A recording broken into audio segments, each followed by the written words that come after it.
കേരളത്തിലെ ഡിജിറ്റൽ സർവകലാശാലയിലെയും സാങ്കേതിക സർവകലാശാലയിലെയും സ്ഥിരം വൈസ് ചാൻസലർ നിയമനത്തിന് സെർച്ച് കമ്മിറ്റി രൂപീകരിക്കുന്ന നടപടികളുമായി മുന്നോട്ട് പോകാൻ വേണ്ടി സുപ്രീം കോടതി തീരുമാനിച്ചിരിക്കുകയാണ്.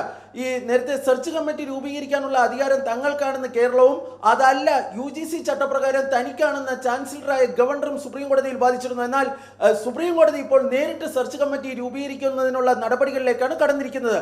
സെർച്ച് കമ്മിറ്റിയിൽ 5 അംഗങ്ങളാണ് ഉണ്ടാകുക. അതിൽ ഒരംഗം UGCയുടെ പ്രതിനിധിയായിരിക്കും.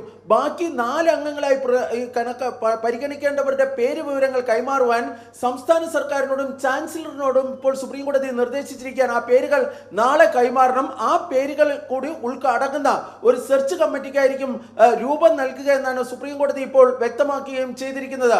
കാരണം വളരെ വിശദമായ വാദം കേൾക്കൽ ഇതുമായി ബന്ധപ്പെട്ട കോടതിയിൽ നടന്നിരുന്നു. 2024 മുതൽ ഈ 2 സർവകലാശാലയിലും സ്ഥിരം വൈസ് ചാൻസലർമാരില്ലായിരുന്നു. കാരണം കേരളവും ഗവർണറും തമ്മിലുള്ള തർക്കം കാരണം ഈ സ്ഥിരം VC നിയമനത്തിലേക്ക് കടക്കാൻ വേണ്ടി കഴിഞ്ഞിരുന്നില്ല. ഏറ്റവും വലിയ പ്രതിസന്ധിയായി നിന്നിരുന്നത് ഈ സെർച്ച് കമ്മിറ്റി രൂപീകരണമായിരുന്നു. അതാണ് ഇന്ന് കോടതി ആ സെർച്ച് കമ്മിറ്റി രൂപീകരിക്കുന്നതിലേക്ക് കടക്കാൻ വേണ്ടി ഇപ്പോൾ കോടതി തീരുമാനിച്ചിരിക്കുന്നത്. നാളെ പേരുകൾ കൈമാറിയതിനു ശേഷം ഇതുമായി ബന്ധപ്പെട്ട തീരുമാനം എടുക്കുമെന്നാണ് സുപ്രീം കോടതി ഇപ്പോൾ വ്യക്തമാക്കുകയും ചെയ്തിരിക്കുന്നത്.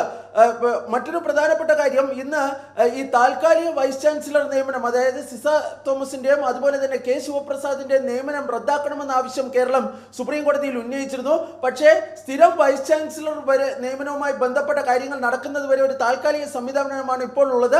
അത് തൽക്കാലത്തേക്ക് വലിയ തോതിൽ ഒരു പ്രതിസന്ധിയിലേക്ക് മൂർച്ഛിപ്പിക്കരുതെന്നാണ് കേരളത്തിനോട് സുപ്രീം കോടതി അഭ്യർത്ഥിക്കുകയും ചെയ്തിരിക്കുന്നത്. പക്ഷേ ഈ വളരെ സുപ്രധാനമായ ഒരു ഇടപെടൽ ഈ സ്ഥിരം VC നിയമനവുമായി ബന്ധപ്പെട്ട കോടതിയുടെ ഭാഗത്ത് നിന്ന് ഉണ്ടാകാൻ വേണ്ടി പോകുന്ന സാഹചര്യത്തിൽ 2 കൂട്ടരും നൽകുന്ന പേരാണ് ഇനി അറിയേണ്ടതായുള്ളത്. അതിന്റെ കോമ്പസിഷൻ എങ്ങനെയായിരിക്കും എന്നതാണ് മറ്റൊരു പ്രധാനപ്പെട്ട കാര്യം. സ്വാഭാവികമായും UGCയുടെ പ്രതിനിധി കേന്ദ്ര സർക്കാരിന്റെ നിലപാടിനോടൊപ്പമായിരിക്കും നിൽക്കാൻ വേണ്ടി പോകുന്നത്. ഗവർണർ ചാൻസലറുടെ സംസ്ഥാനത്തിന്റെ 2 പ്രതിനിധികൾ വിഹിതമാണെങ്കിൽ പോലും ചാൻസലർക്ക് അല്ലെങ്കിൽ കേന്ദ്ര സർക്കാരിന് ഒരു അഡ്വാൻറ്റേജ് ആ സെർച്ച് കമ്മിറ്റിയിൽ ഉണ്ടാകാനുള്ള സാധ്യതയുണ്ട്. അതുകൊണ്ട് തന്നെ കേരളം നാളെ നൽകുന്ന പേരുകൾ അതിനിർണായകമായിരിക്കുമെന്ന കാര്യത്തിൽ യാതൊരു സംശയവുമില്ല.